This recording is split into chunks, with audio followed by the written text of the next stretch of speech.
अस्सलाम दोस्तों, जय हिंद। काल इस वक्त रामलीला ग्राउंड में मौजूद है, देख रहे हैं कि मैं भी हूँ। केजरीवाल गए तो उन्होंने अपने आप को जंजीर में कैद कर लिया है। क्यों सर, क्या कहेंगे? वो तो कह रहा कानून अपना काम कर रहे हैं। क्या बोले?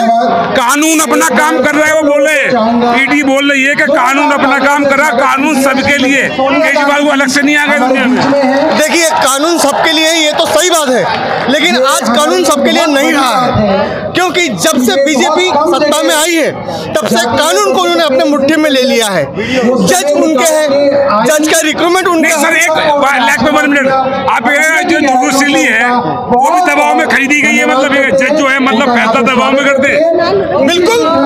तो ये तो फिर लोकतंत्र के मायने खत्म हो जाएंगे। ये संविधान जो भाई हाथ में लेके खड़े संविधान है, इससे मायने खत्म हो जाएंगे सर। देखिए, संविधान खत्म होने के रास्ते पे अभी बीजेपी चल रही है करने के वास्ते में, लेकिन अभी भी ऐसा समय आ गया है कि संविधान खत्म होते हुए हमारे सामने में दिख रहा है। बस हमें ये चाहिए कि आने वाले 24 में अगर बीजेपी दोबारा चुन के आती है तो 100% संविधान खत्म हो जाएगा, ऐसा मुझे लगता है। क्यों लगता है आपको? ऐसा क्यों लगता है? क्योंकि उनका एजेंडा ही वही है। बीजेपी का जो एजेंडा है कि भारत का संविधान खत्म किया जाए और इस भारत को और से पारतंत्र में लाया जाए। अच्छा, वो संविधान खत्म है, फिर क्या लाएंगे? कुछ तो लाना पड़ेगा ना। धर्म की राजनीति करेंगे।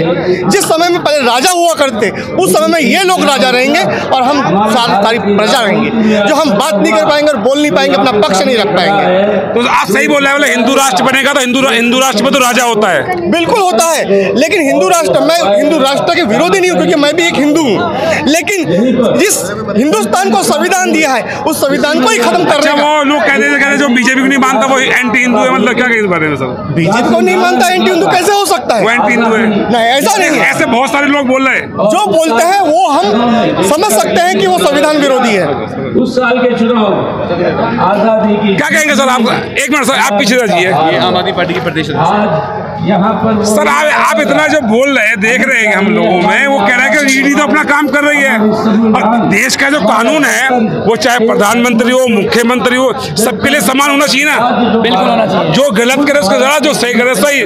तो वो जब कह रहे हैं कि संस्था अपना काम कर रही है तो फिर आपको फिर तकलीफ इस बात की है? देखिए, मैं बताना चाहता हूं कि जो कानून 2002 में बना था, देश में आतंकवादी गतिविधियों को रोकने के लिए बनाया गया था।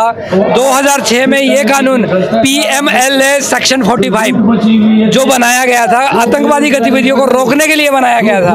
मोदी जी ने सत्ता में आते ही 2018 में, क्योंकि इनको डर था कि 2019 में मैं कहीं हार ना जाऊं, इसलिए उन्होंने अमेंडमेंट किया और उस कानून में ये धारा में, ये सेक्शन में वो तो कह रहे हैं कि हमने कानून को स्ट्रांग बनाया ताकि कोई भी जो कातिल आरोपी छूट ना जाए। मैं वही चीज बताना चाह रहा हूँ कि 2018 में जो इसमें तब्दीली लाई गई कि इस सेक्शन के तहत ईडी और कोई भी जांच एजेंसी बिना किसी समन के, बिना किसी वारंट के, बिना किसी शक के किसी को भी उठाकर जेल में डाल सकती है। ये जो वही कारण हुआ, मैं बताना ये जो एक मिनट, जो मुकद्दस किताब है ये, जिससे हमारा देश चलता है, जैसे हिंदू धर्म में रामायण है, वेद है, मुसलमान कुरान है, देश की ये किताब है, नेशनल बुक है, नेशनल बुक नहीं किताब ऐसी नेशनल बुक, यानी जिससे देश का संविधान चलता है, संविधान किताब, तो उसका अनुरूप जो काम होता है, हम देश के संविधान के अनुरूप काम करते हैं। देखिए, मैं बताना चाहता हूं कि संविधान में अगर तब्दीलियां आप करते रहे और इसी तरीके की तब्दीलियां आपने की, जिस तरीके का PMLA एक्ट में सेक्शन 45 में आपने अमेंडमेंट किया,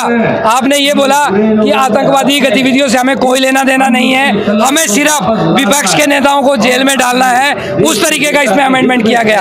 आपको मैं बताना चाहता हूं कि हर इन्वेस्टिगेशन में क्या जरूरी होता है, 3 चीजें बहुत जरूरी होती है। पहली कि वो जो लॉन्ड्रिंग हुई है उसकी रिकवरी।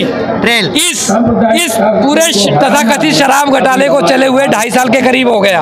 2.5 साल पहले हमारे पहले नेता सत्येंद्र जैन जी को इन्होंने जेल में बिठाया, दूसरे मनीष सिसोदिया जी को डाला, तीसरे नंबर पे संजय सिंह जी को डाला। एक बात और कहते हैं, दूसरी बात सुनिए आप।